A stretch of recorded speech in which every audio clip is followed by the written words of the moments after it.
ಬಂಡೆ ಕಾವಲ್ ಗಂಗಮ್ಮ ಗುಡಿ ಗಂಗಮ್ಮ ಸರ್ಕಲ್ನಲ್ಲಿ ಪುರಾತನ ಪ್ರಸಿದ್ಧವಾಗಿ ಶ್ರೀ ಮಾತೆ ಗಂಗಮ್ಮ ತಾಯಿ ನೆಲೆಸಿದ್ದಾಳೆ. ಈಕೆಯ ನಂಬಿ ಭಕ್ತಾದಿಗಳು ಸಹಸ್ರ ಸಂಖ್ಯೆಯಲ್ಲಿ ಆಗಮಿಸಿ ತಮ್ಮ ಇಷ್ಟಾರ್ಥಗಳನ್ನು ನೆರವೇರಿಸಿಕೊಳ್ಳುತ್ತಿರುತ್ತಾರೆ. ಪುರಾತನ ಪ್ರಸಿದ್ಧವಾದ ಗಂಗಮ್ಮ ದೇವಿ ದೇವಸ್ಥಾನದಲ್ಲಿ ಪಂಚದುರ್ಗಾ ಮಾತೆಯವರು ನೆಲೆಸಿರುತ್ತಾರೆ. ಈಕೆಯೊಂದಿಗೆ ಗಂಗಮ್ಮ ತಾಯಿಯೊಂದಿಗೆ ಯಲ್ಲಮ್ಮ ದೇವಿ, ದುರ್ಗಾದೇವಿ, ಚೌಡೇಶ್ವರಿ ದೇವಿ, ಮಹೇಶ್ವರಿ ದೇವಿ, ಯಲ್ಲಮ್ಮ ದೇವಿಯು ನೆಲೆಸಿರುತ್ತಾಳೆ. ಹಳೆಯದಾದ ಈ ದೇವಸ್ಥಾನವು 2014ರಲ್ಲಿ ಪುನರ್ ನಿರ್ಮಿಸಿ ಪ್ರತಿಷ್ಠಾಪಿಸುತ್ತಿದ್ದೇವೆ. ಪ್ರತಿ ವರ್ಷವೂ ಗಂಗಮ್ಮ ದೇವಿಯ ವೈಭವದ ಪೂಜಾ ವಾರ್ಷಿಕೋತ್ಸವವನ್ನು ನೆರವೇರಿಸುತ್ತೇವೆ.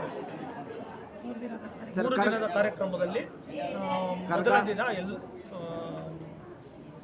ದುರ್ಗಾಹೋಮ, ಚಂಡಿ ಹೋಮ ಹಾಗೂ ಕಲಾರುದ್ರಿ ಹೋಮ, ಸತ್ಯನಾರಾಯಣ ಪೂಜೆಯನ್ನು ನೆರವೇರಿಸಿ ಗಂಗಮ್ಮ ತಾಯಿಗೆ ಕರಗಾಲಂಕಾರ ನೆರವೇರಿಸಿ ಮಹಾಮಂಗಳಾರತಿ ಹಾಗೂ ತೀರ್ಥ ಪ್ರಸಾದ ವಿನಿಯೋಗ ಮಾಡಿರುತ್ತೇವೆ. ಅನ್ನದಾನ ಕಾರ್ಯಕ್ರಮ ಇರುತ್ತೆ. ಸಂಜೆ 6 ಗಂಟೆಗೆ ಹಸಿ ಕರಗ ಇರುತ್ತದೆ. 8:30ಕ್ಕೆ ಪೇಟೆ ಕರಗ ಇರುತ್ತದೆ. ನಂತರ ಮಹಾಮಂಗಳಾರತಿ, ಆಮೇಲೆ ಅನ್ನದಾನ ಇರುತ್ತದೆ. ದಿನಾಂಕ 24/4/24ರಂದು ಶುಕ್ರವಾರ ಶ್ರೀ ಮಾತೆಗೆ ಆರತಿಗಳು ಹಾಗೂ ಅನ್ನದಾನ ಇರುತ್ತೆ.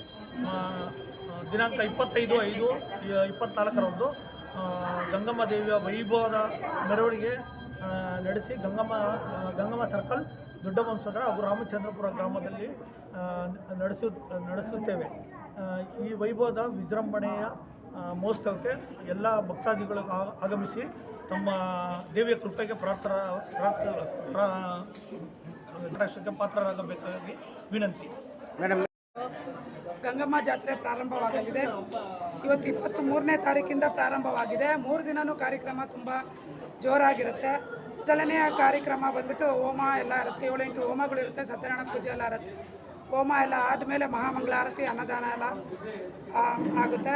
ತಿರ್ಗಾ ಸಂಜೆ 6:30ಗೆ ಮಹಾಮಂಗಳಾರತಿ, ಹಸೆ ಕರಗ, ಪೇಟೆ ಕರಗ ಮತ್ತು ಅಗ್ನಿಕೊಂಡ ಪ್ರಾರಂಭವಾಗಿ ಅನ್ನದಾನ ಇರುತ್ತೆ. ತಿರ್ಗಾ 24ನೇ ತಾರೀಕು ಬೆಳಗ್ಗೆ ಅಭಿಷೇಕ ಗಂಗಮ್ಮನಿಗೆ ಮತ್ತು ಅಲಂಕಾರ, ಮತ್ತು 12 ಗಂಟೆಗೆ ದೀಪದ ಆರತಿಗಳೆಲ್ಲ ಮೆರವಣಿಗೆ ಹೊರಡುತ್ತೆ. 1 ಗಂಟೆಗೆ ಅನ್ನದಾನ ಇರುತ್ತೆ. ತಿರ್ಗಾ ಸಂಗೀತ ಕಾರ್ಯಕ್ರಮ, ಭರತನಾಟ್ಯ ಕಾರ್ಯಕ್ರಮಗಳೆಲ್ಲ ನಡೀತಾ ಇರುತ್ತೆ. 3ನೇ ದಿನ ಬಂದು ಶಾಖೆ ಪೂಜೆ, ಓಕ್ಲಿ ಆಟ, ಅಭಿಷೇಕ, ಅಲಂಕಾರ ಎಲ್ಲ ಕಾರ್ಯಕ್ರಮಗಳು ಇರುತ್ತೆ. 3ನೇ ದಿವಸ ಸಂಜೆ 4:00ವರೆಗೆ ಮೆರವಣಿಗೆ ಹೊರಡುತ್ತೆ.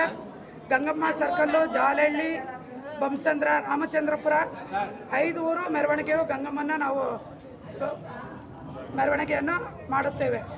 ಪ್ರತಿ ಭಕ್ತಾದಿಗಳು ಬಂದು ಗಂಗಮ್ಮ ದೇವಿಗೆ ಪಾತ್ರರಾಗಿ ಅಮ್ಮನ ಆಶೀರ್ವಾದ ಪಡೆಯಬೇಕೆಂದು ಭಕ್ತಾದಿಗಳಲ್ಲಿ ವಿನಂತಿ.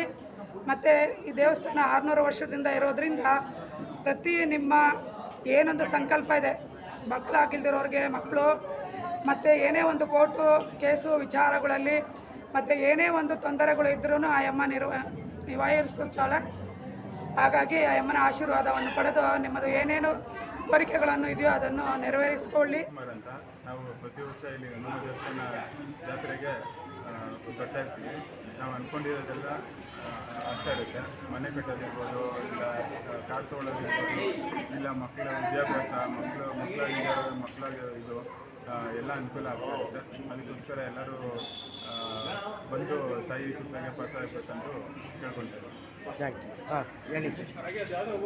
ಈ ತಾಯಿಯ ಗಂಗಮ್ಮ ತಾಯಿಯ ಅನುಗ್ರಹದಿಂದ ಎಲ್ಲ ಭಕ್ತಾದಿಗಳು ಒಳ್ಳೆಯದಾಗಿದೆ. ಇಲ್ಲಿಂದ ಒಂದು ನಿಂಬೆಹಣ್ಣು ತಗೊಂಡೋದ್ರೆ ಸಾಕು, ಅವರ ತಾಯಿ ಅನುಗ್ರಹದಿಂದ ಎಲ್ಲ ಕಾರ್ಯಕ್ರಮ ಅವ್ರು ಏನು ಅನ್ಕೊಂಡಿರ್ತಾರೋ ಅದೆಲ್ಲ ಸಕ್ಸಸ್ಫುಲ್ ಆಗುತ್ತೆ.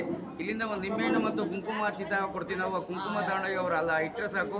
ಈ ತಾಯಿಯ ಅನುಗ್ರಹ ಪವರ್ ತುಂಬ ಜಾಸ್ತಿ ಇದೆ. ಪುರಾತನ ಕಾಲದಂಥ ಈ ದೇವತೆದು ಪವರ್ ಮತ್ತು ಶಕ್ತಿನೂ ಜಾಸ್ತಿ ಇದೆ ಅಂತ ನಾನು ಹೇಳೋಕ್ಕೆ ಇಷ್ಟಪಡ್ತೀನಿ. ನಾನು ಸಮೇತ ಈ ತಾಯಿ ಅನುಗ್ರಹದಿಂದ ಇಷ್ಟು ಬೆಳೆದಿರೋದು ಅಂತ ನಾನು ಹೇಳೋಕ್ಕೆ ಇಷ್ಟಪಡ್ತೀನಿ ಸರ್. Thank you sir. ನಮ್ಮ ಹೆಸರು ನಾರಾಯಣ್ ಪ್ರಸಾದ್, ಜಯನಗರದಿಂದ ಬರ್ತೀವಿ.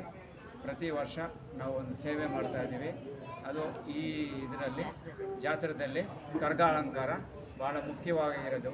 ಅದಕ್ಕೆ ಕರಗಾಲಂಕಾರ ಮಾಡಿಸ್ತೀವಿ. ಸೇವೆಯನ್ನು ಇದೆ ನೆರವೇರಿಸ್ಕೊಡ್ತಾ ಇದ್ದಾರೆ ತಾಯಿ. ಏನು ಮಾತಾಡ್ತಾರಾ?